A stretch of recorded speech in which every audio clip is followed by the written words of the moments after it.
Senhor Jesus, Pai querido e amado, neste momento, Pai divino, estamos aqui reunidos em Teu nome mais uma vez.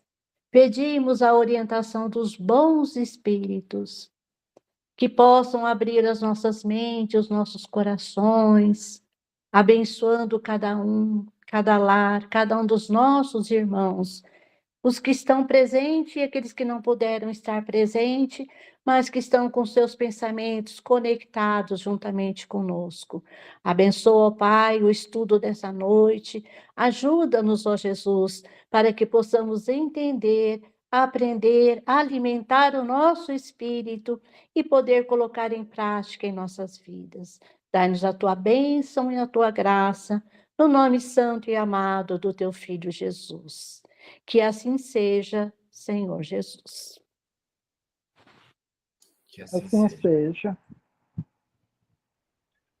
Vamos lá, vamos começar mais um estudo. Deixa eu compartilhar a tela com vocês aqui.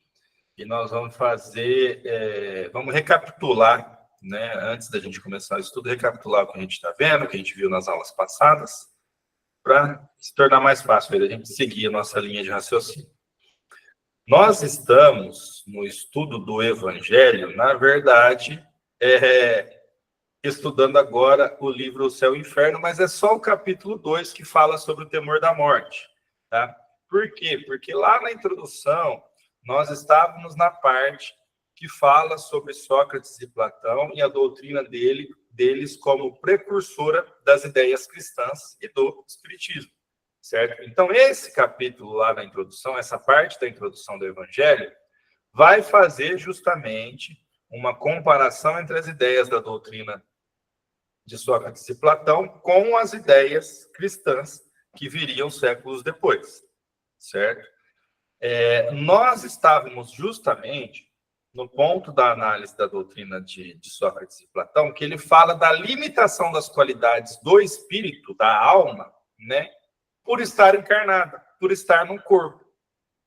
Tá? Hoje nós temos mais condições ainda de saber, com mais detalhes até dessas limitações, como que isso acontece. Lógico que nós não sabemos, né, isso ainda de um modo completo, mas nós já temos mais condições e mais detalhes a respeito dessa limitação, como que ela funciona, como que ela se aplica.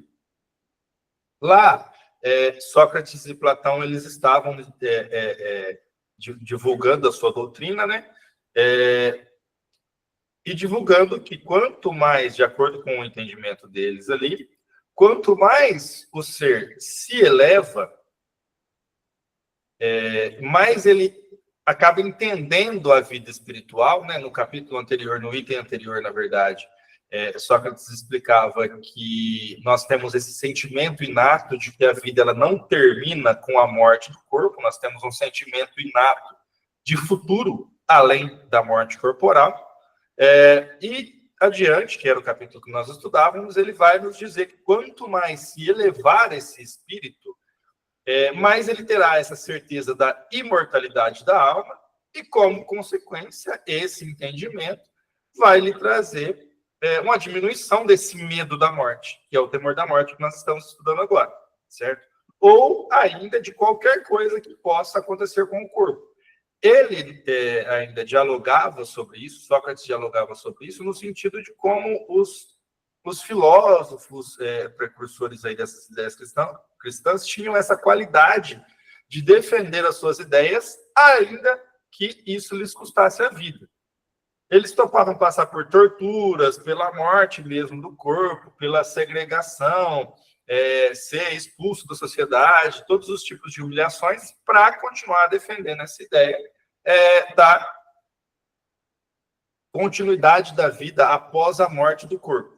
Por quê? Porque essa certeza que eles tinham, que eles divulgavam, inclusive, para outras pessoas, era justamente o pilar que sustentava as atitudes dessas pessoas, desses filósofos, que muitos morreram por conta de defender essas ideias, diante dessas adversidades, diante desses obstáculos, diante das torturas, dos apedrejamentos, dos enforcamentos, enfim. de todas as barbaridades que tinham que passar. Eles continuavam defendendo as suas ideias, justamente porque essas ideias, dentre essas ideias, estava a certeza da imortalidade da alma. Então, lá nesse capítulo do Evangelho, que é na introdução, nós tivemos essa remissão, quando fala dessa questão do temor da morte, que diminui no ser à medida que ele se eleva, nós fomos remetidos aqui para o céu e o inferno para estudar o capítulo 2º, que é o que nós estamos fazendo agora, o capítulo 2º do temor da morte, e nós estamos vendo justamente as causas do temor da morte, né? Então, nós vamos continuar aqui do item 4. Só recapitulando, no item 1 ele vai falar que o homem tem um sentimento inato do futuro, que esse sentimento que diz que a morte não é o final da existência humana, e que no final desse item 1 ele vai dizer ainda que nós tenhamos esse sentimento inato de perpetuidade da alma, nós nos apegamos às coisas da terra e com isso tememos mais a morte. No item 2, desse capítulo que nós estamos estudando, ele vai dizer ainda que o temor da morte é um efeito da providência divina e é uma consequência do instinto de conservação. E aí ele já vai destacar mais ali, ele vai destacar que esse instinto de conservação ele é inerente a todos os seres vivos, certo? Então, o temor da morte, sendo uma providência divina, isso nós discutimos no nosso estudo passado, ele tem, por certo, um objetivo, né? Levando em consideração que Deus, sendo perfeito, ele não brinca de joguete aqui com as vidas dos seres humanos. Então, se nós temos esse temor da morte como uma providência divina, é porque ele tem um objetivo. E aí, no item 3, ele já adentra um pouco no estudo desses objetivos que podem ser extraídos do temor da morte que é inato aos seres humanos,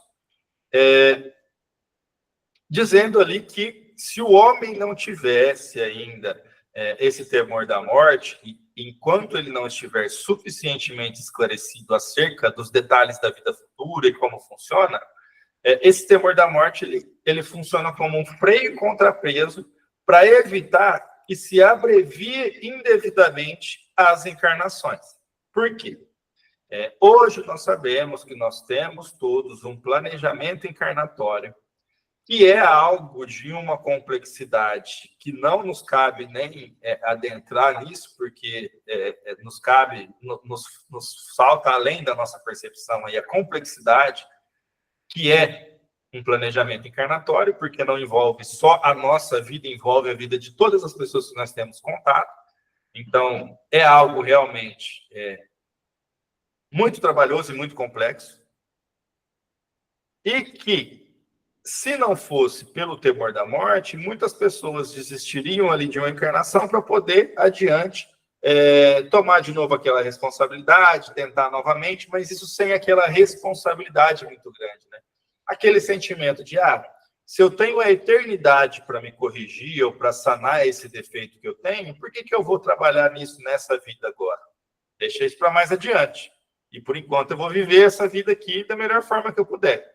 Então, justamente para combater isso, nós temos o medo da morte em uma proporção que vai de encontro com a nossa evolução, com o nosso entendimento da vida futura.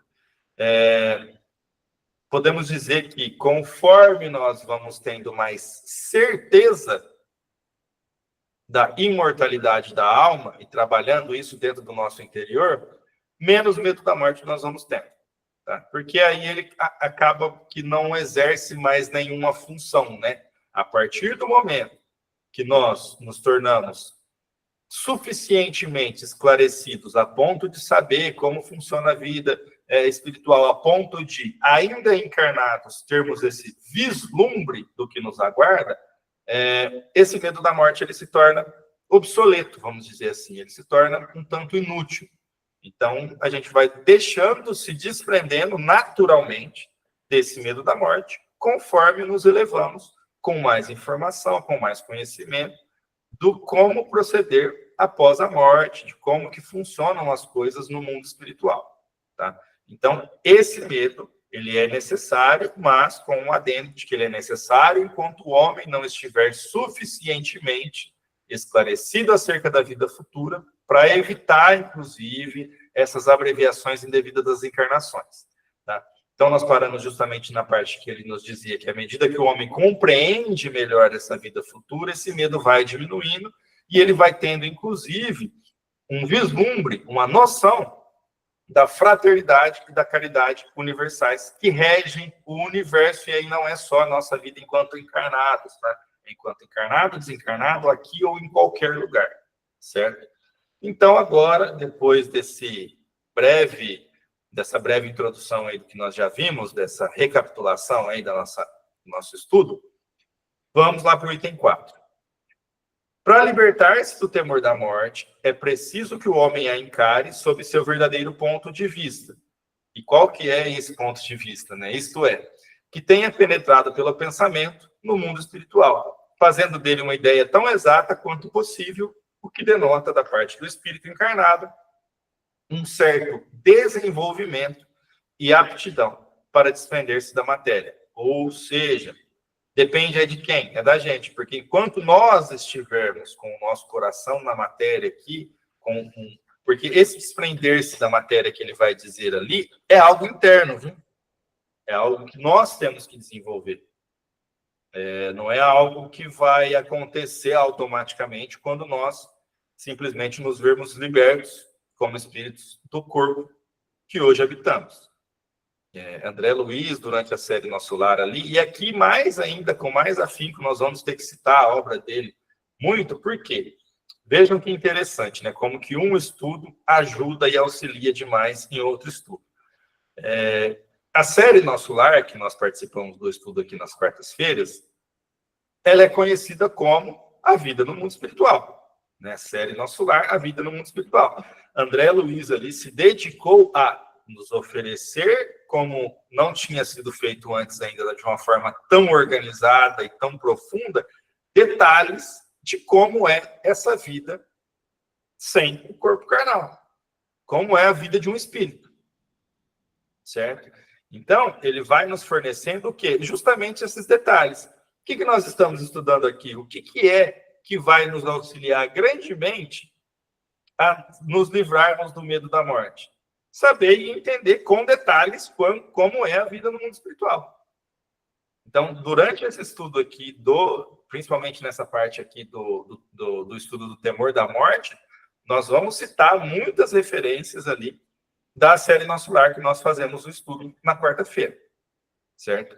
Porque tem esse link aí, a série Nosso Lar é justamente detalhes da vida no mundo espiritual. O temor da morte diminui de acordo com o conhecimento e a certeza que nós vamos desenvolvendo desses detalhes. Do quanto mais detalhes a gente souber, e tem essa certeza desses detalhes que funcionam realmente dessa forma, quanto mais a gente tiver essa certeza, menos medo da morte, menos temor da morte nós vamos ter, certo? E essa certeza, o autor já está nos dizendo aqui que essa certeza ela denota, por parte desse espírito, um certo desenvolvimento, inclusive uma aptidão para se desprender da matéria. Por quê? Enquanto nós estivermos apegados à matéria aqui, nós não conseguimos, né? Porque é um pensamento conflitante, são pensamentos contrários, né? O apego à matéria do lado de cá e a certeza de como funciona a vida espiritual do lado de lá. Por quê? Porque você tendo essa certeza mesmo, você não vai conseguir mais apegar-se à matéria como antigamente, porque você sabe que ela é efêmera e passageira. E aí você tendo essa certeza, diminui-se cada vez mais o apego à matéria. Então, o que ele está nos dizendo ali? Justamente o caminho inverso. Quanto mais você tem essa certeza aqui, você já demonstra que você tem uma aptidão a desprender-se mais da matéria, certo? E ele vai continuar e falar sobre o contrário também, naqueles que não progrediram suficientemente, a vida material prevalece sobre a espiritual. Por quê?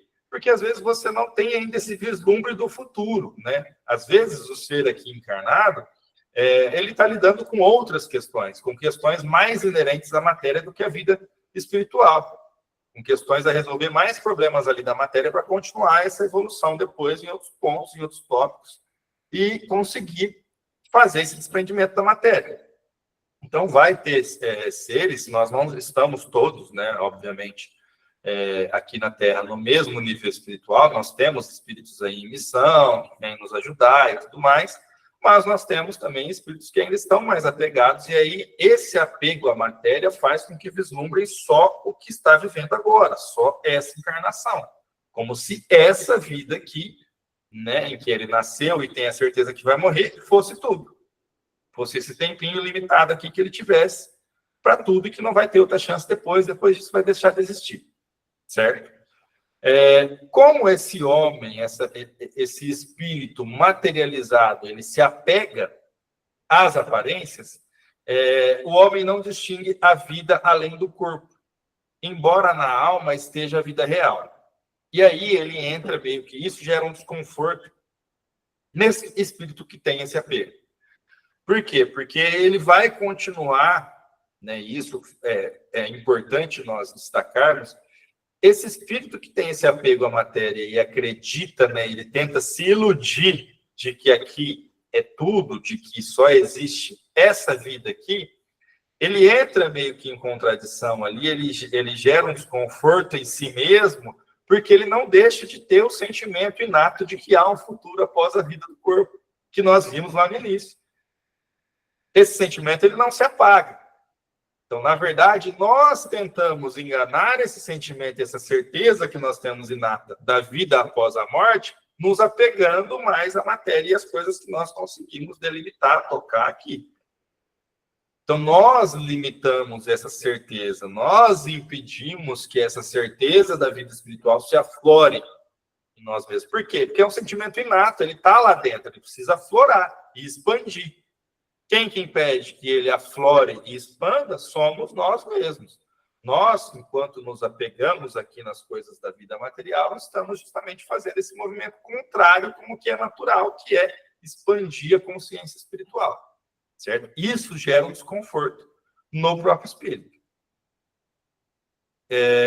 E essa gera uma visão também, né? Porque vai gerar um sentimento de medo. Nós sabemos que o medo ele prejudica não só o nosso corpo físico, como também o perispírito.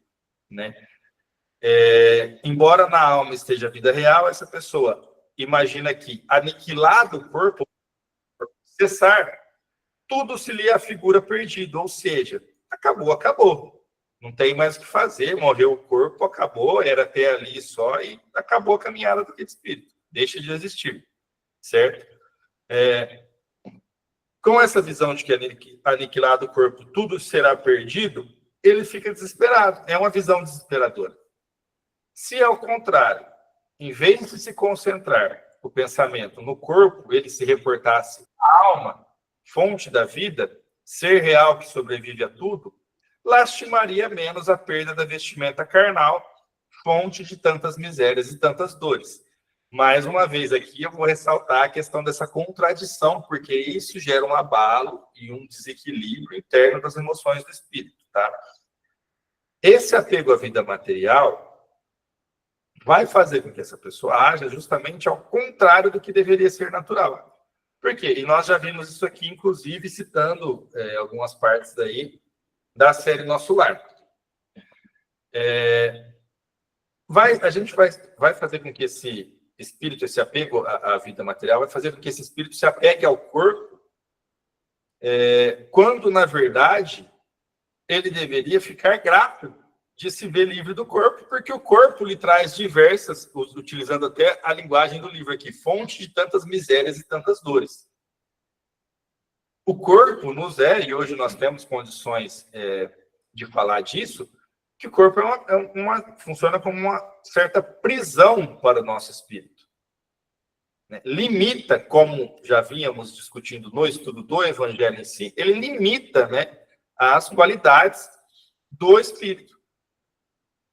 Então, ele é uma prisão, ele é algo pesado, ele é algo que é uma bênção divina, é um presente para que nós possamos cumprir com a nossa missão, com o nosso planejamento encarnatório enquanto aqui, mas, ao mesmo tempo, ele nos serve como uma prisão também.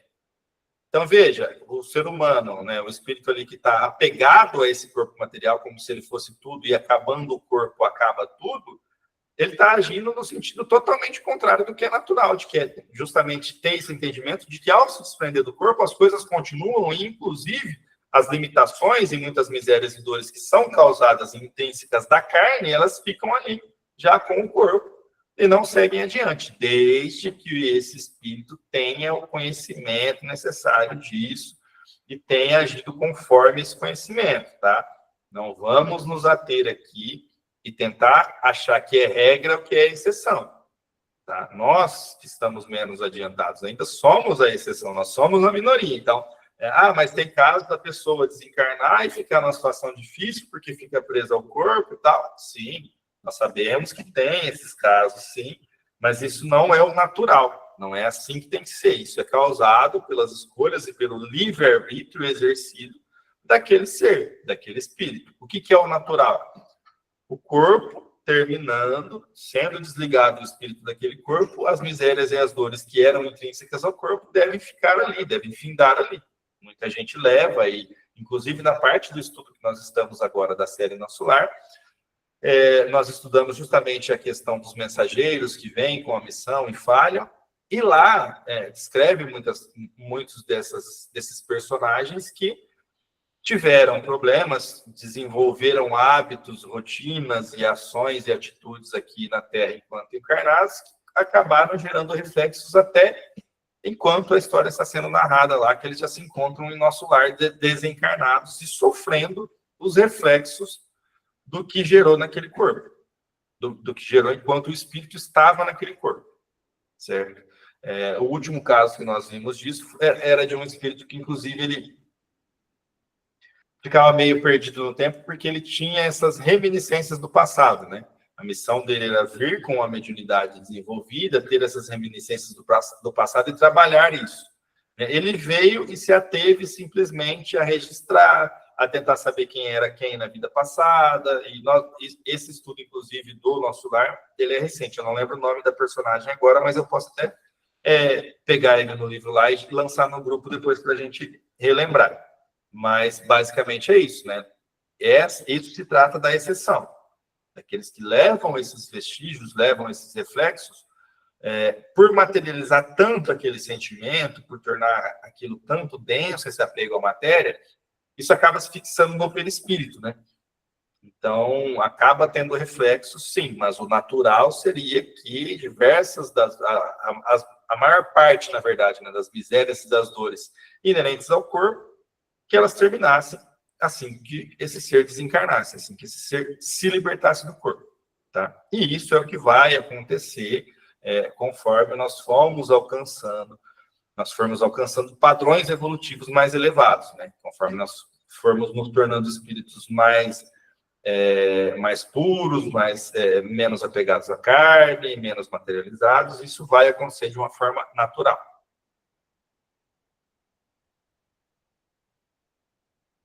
O temor da morte decorre, portanto, da noção insuficiente da vida futura, como nós dizíamos, né? E por isso tantas reminiscências à série Nosso Lar. Quanto mais certeza, com riqueza de detalhes da vida futura, menor o temor da morte vai se manifestar naquele espírito, tá? Embora denote também a necessidade de viver e o receio de que a destruição do corpo seja a destruição total, assim, provocado pelo secreto desejo da sobrevivência da alma, velado ainda pela incerteza. O que ele está nos dizendo aqui, novamente, ele está ressaltando, né, que, ao mesmo tempo que esse medo, ele decorre de uma noção insuficiente de detalhes aí da vida futura, ele também traz consigo aquele resquício da necessidade que o ser humano tem de viver, né, e o receio da destruição do corpo. Então, ele traz benefícios, porque o receio da destruição do corpo, né, já entendendo para o espírito que acredita que aquilo seja destruição total, ele vai, obviamente, dispor dos maiores esforços para não deixar que esse corpo se destrua. Porque no entendimento dele, a destruição do corpo é a destruição total. É algo que vai lhe gerar um medo. E é algo que ele vai tentar evitar a todo custo. Certo? Então, esse seria o benefício que se traz ainda desse temor da morte. Enquanto o homem for apegado à matéria, mais uma vez a gente tem que destacar, né? Porque ele vai se tornando inútil a partir do momento que o homem vai se desprendendo dessa necessidade da matéria, desse apego exagerado à matéria. Então, ele é provocado pelo secreto desejo da sobrevivência da alma, enquanto nós achamos, né, um paradoxo, né? Enquanto ainda esse espírito materializado acredita que ele está com esse sentimento de porque ele quer proteger o corpo, na verdade, ele é um instinto de sobrevivência da alma e não do corpo. E ele é velado ainda pela incerteza de como funciona a vida futura sem a carne, né? Somente o espírito. Então, mais uma vez, ele vai nos dizer que esse temor decresce, ou seja, ele diminui à medida que a certeza da vida futura aumenta. E desaparece quando essa certeza da vida futura é completa. Eis aí o lado providencial da questão. Não seria conveniente deslumbrar o homem com tal ideia, cuja razão não estivesse ainda bastante forte para suportar a perspectiva muito positiva e sedutora de um futuro melhor, já que ele poderia negligenciar o presente, necessário ao seu adiantamento material e intelectual. Nós, inclusive, comentamos sobre isso no início hoje, né? Não fosse esse medo, esse temor, enquanto estamos nessa situação de ainda necessitar dele, nós negligenciaríamos o presente. Por que eu tenho que lidar com essa questão agora, nessa vida, sendo que eu posso usufruir de coisas boas, sendo que eu posso aproveitar das facilidades de um mundo moderno, se eu sou um espírito eterno e vou ficar encarnando, então eu lido com isso mais para frente em outra encarnação, e por agora eu vou querer só usufruir mesmo, só o prazer e nada de responsabilidade, nada de dor. Né? Essa é a tendência do ser humano, de se acostumar, né, com as facilidades e de se acomodar em certas situações. Só que nós precisamos de ferramentas, de elementos que nos forcem, às vezes, a né? E aí essas ferramentas, esses elementos vêm através de obstáculos, dificuldades e de temor da morte, por exemplo, que nos encaminha ali a querer nos prevenir, nos proteger com relação ao corpo, mas, na verdade, acaba protegendo também o nosso espírito, né? Mãe, você levantou a mão, pode falar.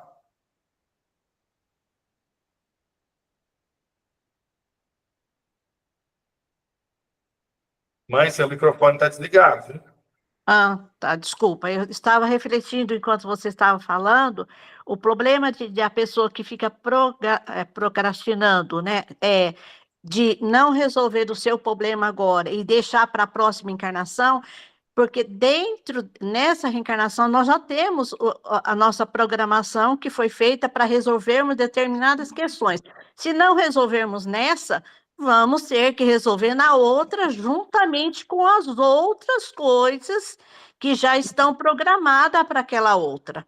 Então, vai se tornar uma coisa cada vez mais difícil. E mais complicado. É o exemplo da louça, né? Sim. Se eu não lavar a louça hoje, amanhã eu tenho que lavar a louça de hoje e a de amanhã. Sim. Então, a gente tem que pensar nisso também. Esse aí é um dos motivos da gente ter a necessidade desse temor ainda, né? Porque esse temor nos acompanha, né? Então, ele nos relembra em todos os momentos disso, né? Que eu tenho que fazer algo, que eu tenho que aproveitar a oportunidade, que eu tenho que viver, aproveitar a vida aqui para fazer algo de bom, para servir, para aprender, para evoluir, para entender o outro, para amar o outro, para perdoar. Então, justamente, esse medo, como a gente carrega ele ainda no estado evolutivo que nós nos encontramos, ele tem esses objetivos de nos ajudar a manter essa caminhada em uma crescente, né? Essa caminhada evolutiva do espírito em uma crescente, porque senão a gente estagna ali e fica mesmo. Ainda com esse medo da morte, ainda com todas essas ferramentas que dispomos aí para nos mantermos, né, em caminho, em uma crescente evolutiva espiritual, e uma dessas ferramentas muito importantes é a dor, porque por meio da dor a gente se movimenta para sair da dor, né? Ainda com todas essas ferramentas, por muitas vezes, por diversas vezes, os espíritos, nós, né, estagnamos a nossa escala evolutiva aí, por se apegar a determinada coisa, a determinada ilusão das coisas que nós criamos na nossa cabeça, que muitas vezes nós estagnamos a nossa caminhada evolutiva, né? Ainda com essas ferramentas. Imaginemos, então, se não tivéssemos essas ferramentas, né? O tanto de tempo a mais que nós provavelmente passaríamos presos nessas ilusões, estagnados em uma condição evolutiva ali difícil, às vezes de muito sofrimento. Então, a dor é uma ferramenta importante para dar esse empurrãozinho, né, esse tapinha nas costas, quando a gente precisa, quando a gente está querendo estagnar. Esse estado de coisas é alimentado e prolongado por causas puramente humanas, que o progresso fará desaparecer. Ou seja, esse medo, esse temor, são causas humanas e que, conforme o progresso for fazendo parte do estado evolutivo daquele espírito, vai fazer desaparecer essas questões. O primeiro é o aspecto sobre o qual é apresentada a vida futura, aspecto que poderia contentar as inteligências pouco desenvolvidas, mas que não conseguiria satisfazer as exigências da razão dos homens que refletem. Assim, eles dizem. O que ele está nos dizendo aqui? Que durante muito tempo, uma das coisas que manteve, né, o homem nessa situação de mais se apegar à matéria e menos ter essa certeza da vida futura, foi a forma com que essa vida futura nos foi apresentada, nos foi contada e nos foi detalhada, certo? Por quê? Como ele mesmo disse ali, é uma forma, um tanto quanto infantil, que ela contenta as inteligências pouco desenvolvidas, mas conforme nós vamos desenvolvendo a nossa inteligência, ela já não contenta mais, e aí a gente começa a ver que falta alguma coisa ali, que aquela ideia ali que não era verdadeira, talvez aquela ideia que nos era apresentada, talvez não seja verdadeira e talvez não seja bem assim que as coisas funcionam, né? Então, essas pessoas, elas refletem, assim eles dizem. Desde que nos apresentam como verdades absolutas princípios contestados pela lógica e pelos dados positivos da ciência, é que eles não são verdades. O que ele está dizendo aí? Que o raciocínio das pessoas mais apegadas à matéria, relacionado a essa questão da vida futura, para nós ainda ser apresentado de uma forma muito infantil, com muita ficção, muita coisa ali, muita crendice em volta disso, acaba acentuando essa questão de não acreditar. Por quê? Quando essas questões que nos são apresentadas acerca da vida após a morte, elas são muito fantasiosas, são muito contrárias à ciência, que não tem como ser comprovado, a gente tende a não acreditar no que seja verdade. Por quê? Porque a ciência, porque o que é comprovado, está aqui, é tangível, né? A gente consegue pegar, né? Como eu pego essa garrafa aqui, ó, é algo da ciência. Eu sei que isso aqui é feito de um metal e tudo mais, então nisso aqui eu consigo acreditar. Mas eu não consigo vislumbrar uma vida onde eu vou desencarnar e me tornar um anjo e morar numa nuvem e ficar eternamente tocando harpa e numa inutilidade eterna, sem produzir nada, sem fazer nada, sem caminhar para lugar algum, né? Então, isso realmente gera mais a incerteza, né? Acaba realçando mais a incerteza do que gerando essa certeza na vida futura. Por conta do como até então, e até antes do advento do Espiritismo aí, essas questões nos eram apresentadas. Com pobreza de detalhes, com relação à vida futura, né, a vida do espírito, com várias informações ali desconexas, né, e ele vai explorar bastante isso nesse capítulo. Não sei se vamos chegar até esse ponto agora, mas ele vai falar do que era apresentado até então. Ó. Até hoje, o que tínhamos de informação acerca da vida após a morte era, bom, ou a pessoa vai ficar eternamente sofrendo por conta de um tempo efêmero que passou na Terra, ou a pessoa vai para o purgatório, não vai depender dela ser salva e sim de intervenção alheia, ou a pessoa vai para o céu e vai ficar inútil, como eu estava dizendo aqui, né, morar numa nuvem lá, ficar tocando harpa eternamente, o que nos representa para nós, seres materiais aqui, representa, né, quando a gente imagina isso, até a vida dos anjos lá tocando harpa e tudo mais, representa mais uma monotonia do que felicidade, né? Para nós, sempre o sentimento que vai vir primeiro é esse, nós nos imaginarmos assim, não, eu vou morrer, eu vou ficar eternamente lá, tocando harpa, tal, vivendo numa nuvem, e todo mundo vai estar tocando harpa e vivendo numa nuvem igual. E assim vai continuar eternamente, por milênios e milênios e milênios, e nunca vai terminar. Isso nos traz um sentimento mais de felicidade do que monotonia. Certo? Daí a incredulidade de alguns e a crença vacilante de muitos outros. Para estes, a vida futura é uma ideia vaga, constituindo mais uma probabilidade do que uma certeza. Acreditam nela, desejariam que assim fosse, mas apesar disso exclamam: e se não for assim? O presente é positivo, ocupemo-nos dele primeiro, que o futuro virá por sua vez. O que ele está nos dizendo aí, né? Justamente a respeito dessa incredulidade, que foi isso que eu acabei de narrar, né? A pessoa até acredita, deseja que seja daquele jeito que está sendo narrado, mas ainda assim ele exclama: mas e se não for? Porque aí a gente tem que parar e fazer um raciocínio, né?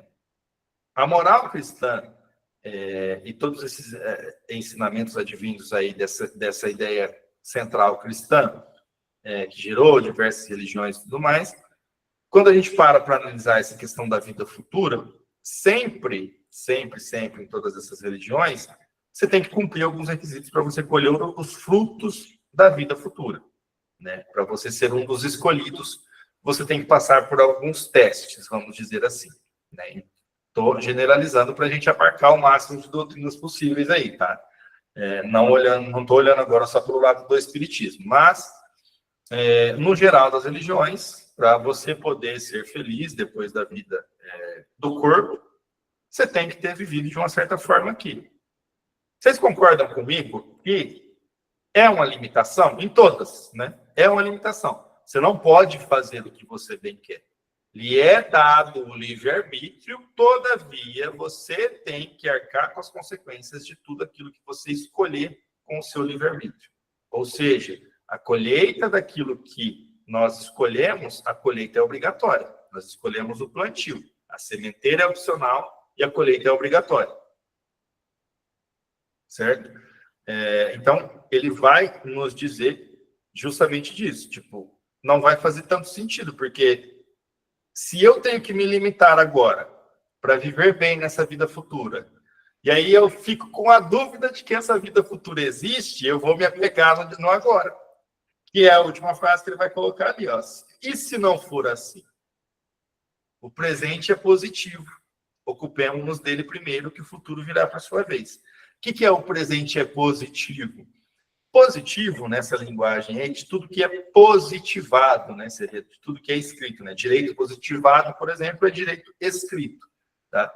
Então, ele utiliza o presente é positivo como forma de ser. O presente é tangível. O presente eu consigo tocar, eu consigo ver que ele é real, ele é positivado, ele é provável, né? Ele está sendo provado a todo momento, porque eu estou vendo aqui na minha frente, por exemplo, essa caneta, ela é positiva porque eu estou vendo ela aqui, eu estou tocando ela, né? Eu não preciso acreditar na existência dela desde que ela esteja aqui no meu dedo, ela está aqui na minha mão, eu estou vendo, eu estou tocando e eu consigo usar ela e escrever com ela aqui. Então, é nesse sentido que ele diz. Bom, por que eu vou me ater a limitar o meu presente positivo agora, que é tangível, que é o que eu consigo fazer agora, que eu consigo sentir agora, em troca de uma recompensa futura que pode ser que talvez não exista? Esse é o paradoxo, esse é o parafuso ali que entra essa pessoa que acredita mais na vida, que acredita, ainda que acredite na vida espiritual, ainda tem suas dúvidas, ainda não acredita com certeza naquilo, né? Tudo bem, se eu me limitar agora, eu posso ter um lugar privilegiado no céu, né? Dizendo aí das doutrinas como se pregava antigamente. Eu vou ter a minha recompensa, eu vou ser bem tratado depois da vida do corpo, mas pode ser que não seja assim também, pode ser que seja só uma crença minha, e aí eu vou ficar me limitando aqui, vou deixar de viver as coisas que eu gosto aqui, vou deixar de beber o tanto de vinho que eu quiser, vou deixar de comer as coisas que eu quero comer, vou deixar de usufruir dos prazeres da carne aqui, por conta de um benefício, um bônus que eu teria por isso, que pode ser que não exista né? Que pode ser que eu vou fazer isso em troca de uma vida futura que pode ser que não exista. Então, isso gera ainda mais dúvida do que certeza. Esse tipo de pensamento. E depois esses espíritos acrescentam: afinal de contas, o que é a alma? Um ponto, um átomo, uma faísca, uma chama? Porque essa ideia que se tinha antes, né? Não se tinha uma descrição da alma, não se tinha o que é o perispírito. Né? Kardec pergunta aos espíritos e eles fazem uma descrição de como seria o espírito sem perispírito, né? Sem a carne, já totalmente evoluído, que parece mais como uma chama de uma cor violeta, que é, inclusive, em muitas obras aí do Evangelho, da codificação, é aquela imagem que aparece da vinha, né? No começo do livro, na capa, na contracapa, aparece ali uma imagem de uma vinha que eles representam na cor, o espírito como se fosse naquela cor, que é uma cor rubi, né? Ele fala que o espírito seria da cor rubi, no seu estado natural, e com a aparência ali de uma chama, né? Por isso que ele fala ali, uma faísca, uma chama, mas se tinha só essa ideia aí, não se tinha ideia do que era perispírito, de como que era essa evolução até o espírito se libertar totalmente e tal. Então, isso gerava mais incerteza, mais uma vez, do que certeza. Como se sente, vê ou percebe. Então, esse tipo de pensamento afastava, mais uma vez, essa certeza da vida futura. Por quê? Ele vai concluir ali na frente, né? Porque imaginando o corpo como um átomo, uma faísca e tudo mais, a gente não consegue imaginar que tenha sentimentos, que seja possível esse átomo, essa faísca amar e ser amado. Então, ele vai concluir esse pensamento, né? É que a alma não lhes parece uma realidade efetiva, mas uma abstração, um ser abstrato. Tanto abstrato que é abstrato até nas formas, né? Os seres que lhes são caros, reduzidos ao estado de átomo, no seu modo de pensar, estão, por assim dizer, perdidos para eles.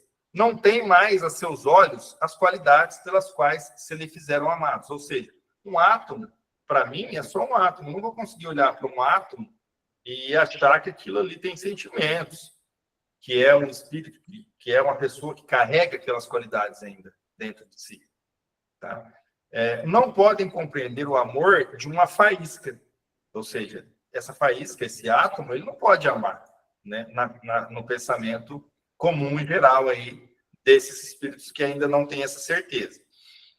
E nem também o que a ela possamos ter. Nem nós podemos amar esse átomo, e nem esse átomo pode nos amar, certo? Eles mesmos ficam mediocremente satisfeitos de se transformarem em mônadas. Daí o retorno ao positivismo da vida terrena, que possui algo de mais substancial, sendo considerável o número de criaturas dominadas por esse pensamento materialista. Antes de concluir o nosso raciocínio aqui, eu só vou marcar esse item 6 aqui, para nós podemos nos dedicar aqui, a gente vai começar no próximo estudo desse item 6, mas dedicar aqui a esse último parágrafo, tá?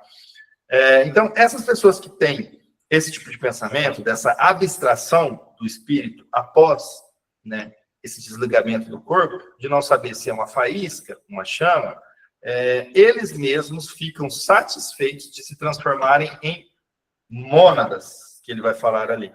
Mônadas é um ser simples. Mônadas pode ser utilizado no sentido de ser uma ameba, que é um ser simples ali, um ser unicelular, mas tem alguns outros significados também, quer ver? Eu vou pegar esse mônadas aqui do significado do e-book mesmo, que aqui ele está bem completo. Deixa eu só diminuir aqui a letra para poder caber ele aqui e pesquisar. Aqui.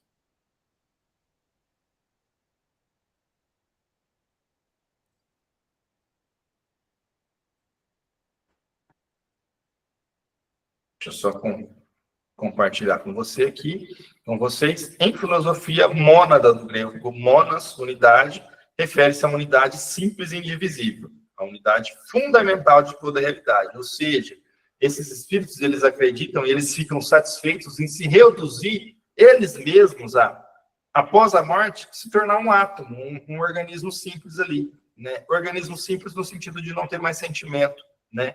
Muitos acreditam ainda, e tem teorias ligadas a isso, de que nós nos tornaríamos esses átomos, esses organismos simples, e nos integraríamos ao universo como um todo. Algumas outras doutrinas acreditam que, ao morrer esse espírito, esse organismo simples, essa mônada, se uniria a Deus, né? Voltaria para o todo de Deus, que era de onde nós teríamos saído. Então, tem vários e vários conceitos a respeito dessa palavra mônadas aí, mas o que se encaixa aqui é isso, né? É de esse ser, ele acreditar que ele se torna em algo mais simples e substancial do que um espírito desenvolvido e encarnado aqui. Que os pensamentos, os sentimentos, os raciocínios e tudo mais vão todos embora e eu me tornaria ali um simples átomo, certo? Isso aí acaba distanciando esse espírito daquele compromisso com a vida espiritual, né? Acaba fazendo com que ele se apegue cada vez mais à vida material, mas gera um distanciamento desse compromisso que todos nós deveríamos ter em cuidar da nossa vida espiritual também. E lembrando, um não anula o outro, tá? Os dois são cumulativos. Nós temos o compromisso com o nosso corpo também, de cuidar bem. Esse temor da morte, inclusive, tem como um dos objetivos principais isso, fazer com que nós preservemos o instinto de conservação do nosso corpo, tá? Por quê? Acreditando que com a morte do corpo acaba tudo, nós temos um maior temor nisso, um maior medo que vai nos gerar ter um maior instinto de conservação e não abreviar indevidamente essa existência, certo? E basicamente o que temos aí para o estudo de hoje seria isso. Eu gostaria de saber com vocês agora as considerações de vocês, qual a visão de vocês a respeito aí dessa teoria, principalmente, de que nós nos tornaríamos algo, uma substância, né? Algo mais substancial, uma célula simples ali, nos integraríamos ao todo. Inclusive, no estudo do Livro dos Espíritos, né, que nós já passamos por isso, que é bem mais no início, mas fala a respeito disso também. Essa teoria de que nós perderíamos a individualidade conforme formos evoluindo, né, como os espíritos enxergam essa questão. Dúvidas, questionamentos? Quem vai nos agraciar aí com a palavra hoje? Fazer as colocações. Boa noite, Janete, tudo bem? Tudo. Estava escutando e, assim, enquanto você falava, eu achei interessante, assim, uma coisa me chamou a atenção, mas um pouco lá de trás. Mas, assim, eu vou buscar para cá. Enquanto você fala assim, a falta de conhecimento, né, muitas vezes esse temor. Mas aí eu fiquei pensando, mas também, Wellington, a crença de crer que aquilo, né, que existe sem conhecimento. Eu digo assim, sem conhecimento, porque hoje, como você fala, nós somos até agraciados com os estudos, com pesquisas, né, e com as psicografias. Mas aí eu estava lembrando, e os faraós, que acreditavam, né, muito assim na vida pós-morte, tanto que quando eles eram enterrados, botavam os seus tesouros, não é isso? Levavam os bens, né? Levavam, né? Deixavam no sarcófago, né? Até os pobres, eu estava lembrando que eu tenho um gato, e até os gatinhos, rapaz, eles, né, enterravam junto com eles, que coisa triste, porque quando acordassem... Coitado dos gatos.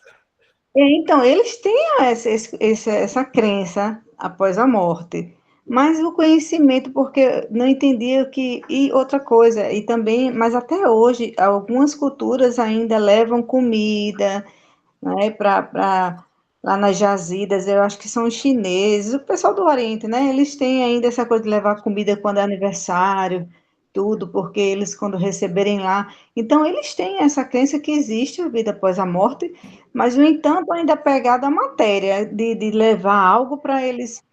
Aí eu fiquei lembrando também daquele livro Violetas na Janela, que no caso da gente, com conhecimento do plasmar, que já é diferente, né? Você leva uma flor, aí você faz a prece, você pensa na pessoa, e né, até o cheiro eles sentem lá, porque você está plasmando em pensamento, está irradiando. Aí eu fiquei achando assim, interessante assim, o processo, mas que até hoje ainda existe, sim, a crença, né? Mas o conhecimento tem que ser tudo um processo, mas depende da cultura também, né? Porque Sim. é parecido, Mas, mas ó, uma questão bem interessante aí que você falou, né? Desse apego que tinham os faraós, de até colocar as coisas lá, os bens juntos, para ser enterrados juntos.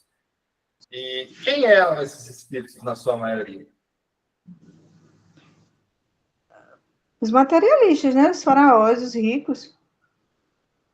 Eles eram, na maioria, os espíritos que vinham de capela, né? Eles eram extremamente inteligentes e conseguiam desenvolver as atividades e tudo mais, mas eles já vieram de capela justamente porque apego material. Já estavam desenvolvidos mentalmente, todavia não conseguiam desenvolver moralmente. Então, esse apego dos faraós aí em si, a gente consegue até vislumbrar de onde que é gerado o tamanho desse apego, por que ele é tão grande. Porque eles já vieram, inclusive, de lá por conta desse apego. Já foram enviados para cá para expurgar esse apego. E ainda assim aqui manifestam esse apego, né? E aí tem que ficar por encarnações e encarnações para poder se dissipar totalmente esse apego da matéria e começar a entender a vida espiritual em si. Porque estava tão Verdade. cristalizado isso neles, né? A pessoa vai Sim, cristalizando isso. Esse que é o sim. problema. Que a gente tem que trabalhar muito, ver os pensamentos, né? Que a gente tem que estar muito cristalizado em nós ainda e eliminar. Pelo menos tentar eliminar uma maior quantidade que der, né? E se libertar disso. Sim. Estar Verdade. ciente sempre, lembrando sempre que estamos aqui de passagem, que a nossa pátria não é aqui, né? Quando a gente pensa nisso, que a gente coloca isso, isso é um trabalho diário, é um exercício diário, tá mentalizando sempre. O que temos? Empréstimos. Deus nos dá empréstimo como os tesouros, né, da parábola dos tesouros, para que cuidemos, né? Mas não é nosso. Estamos como filhos, como marido, está nessa vida, porque não é.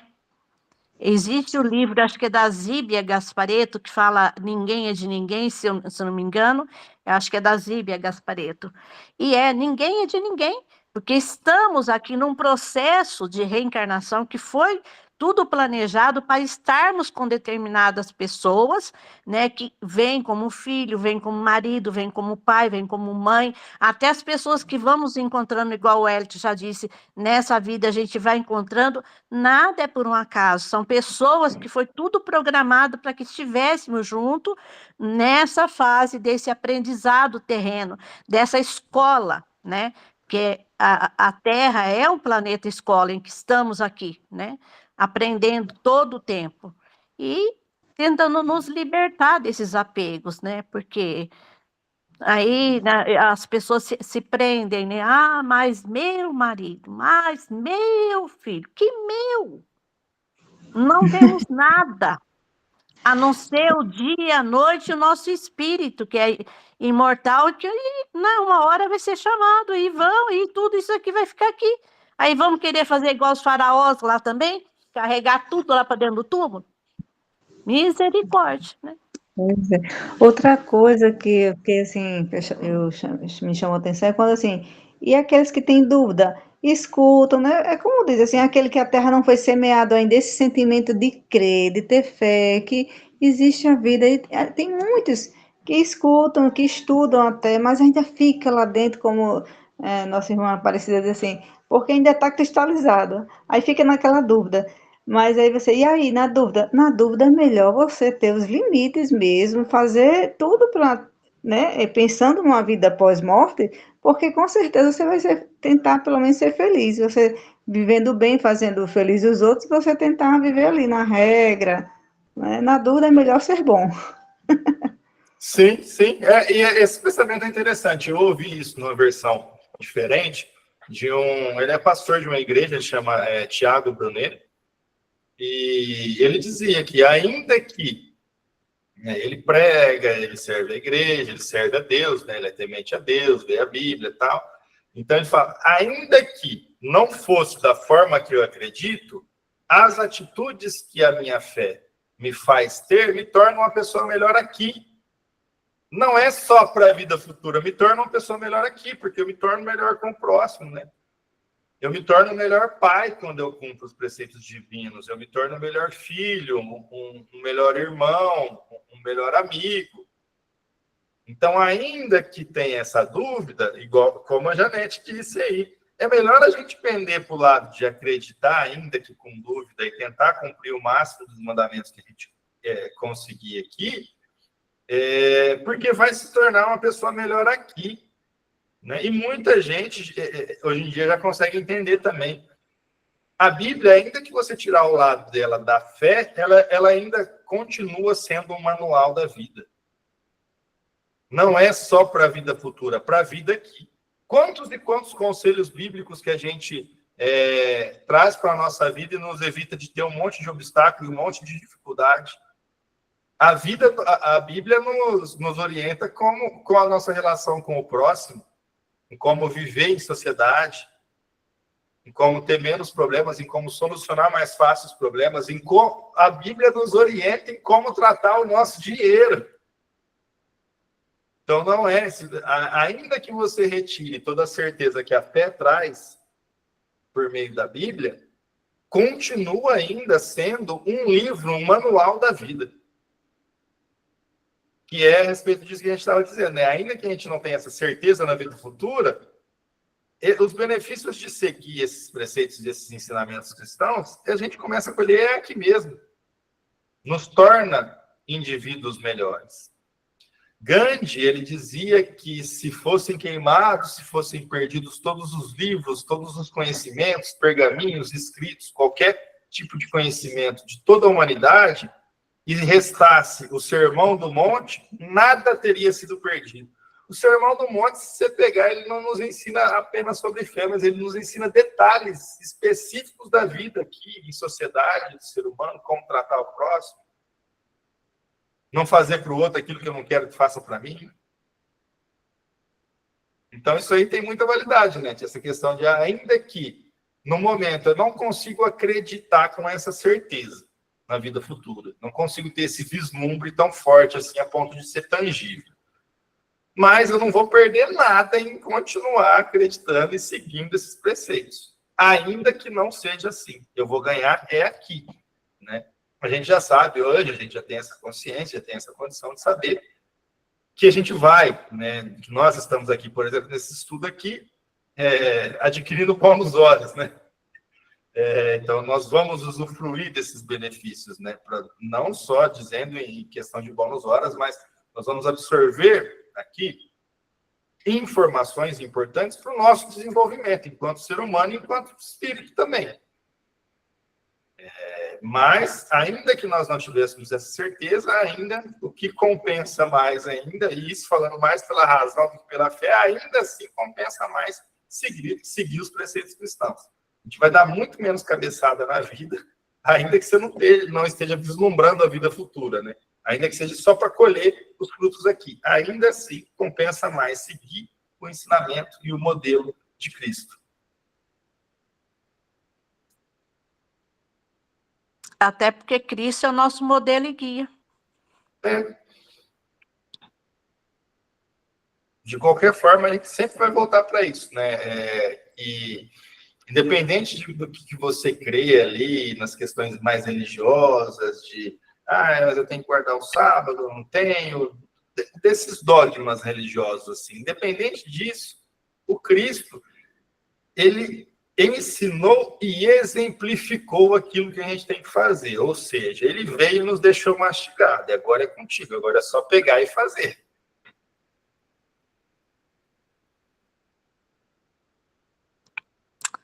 É isso aí. E é isso que é o difícil, né? Desenvolver em nós essas qualidades que o Cristo tinha tão latentes, né? Sim. Tinha, não tem, né? Tem. E lembrando-se sempre que a gente nunca pode esquecer que cada um está num nível, né? Num tempo de evolução espiritual diferente. Ninguém está igual a ninguém. E que nós Então, temos as cada um no nossas seu tempo. dificuldades, mas nós temos as nossas potencialidades também.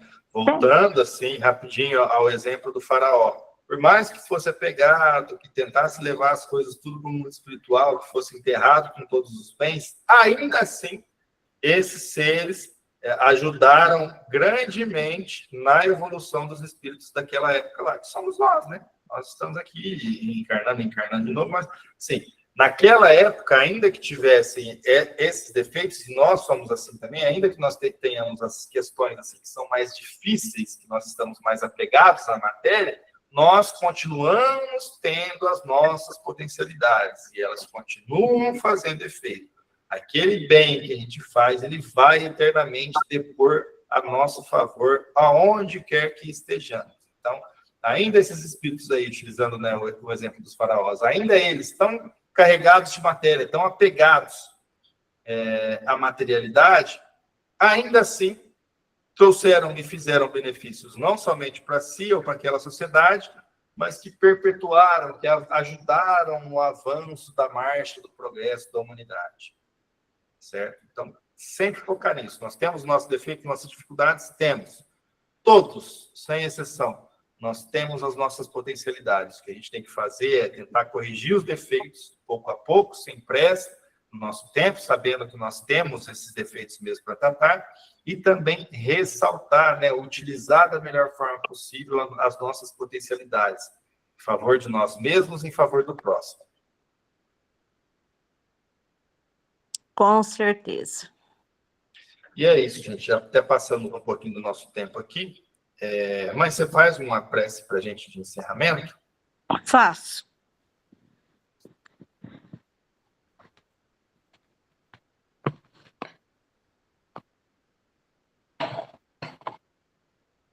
Querido Deus, Pai de infinita bondade e misericórdia, queremos te agradecer nesse momento, Pai, com os nossos corações transbordando de alegria do teu Espírito, por esses instantes na tua presença, por este aprendizado, por essas reflexões, Senhor, que vamos levar para a noite, para o nosso dia a dia, para podermos, Jesus, meditar, meu Deus, e aprender cada dia mais um pouco de ti. Pai querido e amado, eu te peço, Jesus querido, que nesse instante, Pai, tu possas, Senhor Jesus, estar adentrando dentro de cada lar, visitando cada um dos nossos irmãos, Jesus, pois tu conheces a necessidade de cada um, abençoando, iluminando, dando a tua graça, a paz do teu divino Espírito Santo, Jesus. Que possa, Senhor Jesus, permanecer dentro de cada lar, dando harmonia, paz, alegria, saúde, Jesus querido, dando a tua graça. Visita os nossos irmãos que estão nos hospitais, aqueles que estão doentes em casa também, Jesus, dando a tua graça. Cura, Jesus, aqueles que forem de cura, Jesus, e aqueles que não for que não for permitida a cura neste momento para a sua carne, que eles possam se sentir amparados, Jesus querido, sentir, Jesus querido, o teu abraço neste momento, Jesus, que eles possam sentir a paz, a graça, Jesus, e o conforto do teu Espírito Santo.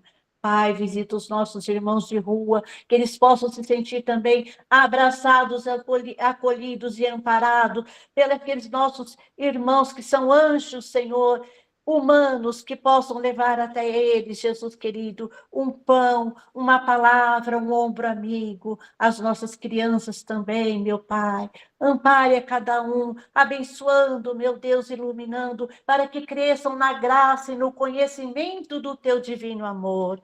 Pai querido, visita os presídios agora, os nossos irmãos que no momento, Jesus querido, de desespero, por falta de conhecimento, não importa o que foi que aconteceu, mas que eles possam conhecer o teu divino amor, através, Jesus querido, da tua palavra, através da presença dos nossos amigos espirituais, dos bons espíritos que acompanham, aqueles irmãos amigos que, de certa forma, estão com cada um, porque nós não estamos sozinhos, o tempo todo estamos sendo amparados pelo teu amor divino, pela tua luz que nos guia, nos dirige, nos ampara, que nos dá direção nos momentos difíceis das nossas vidas, Senhor, onde sentimos a tua presença e a tua graça que inunda os nossos corações.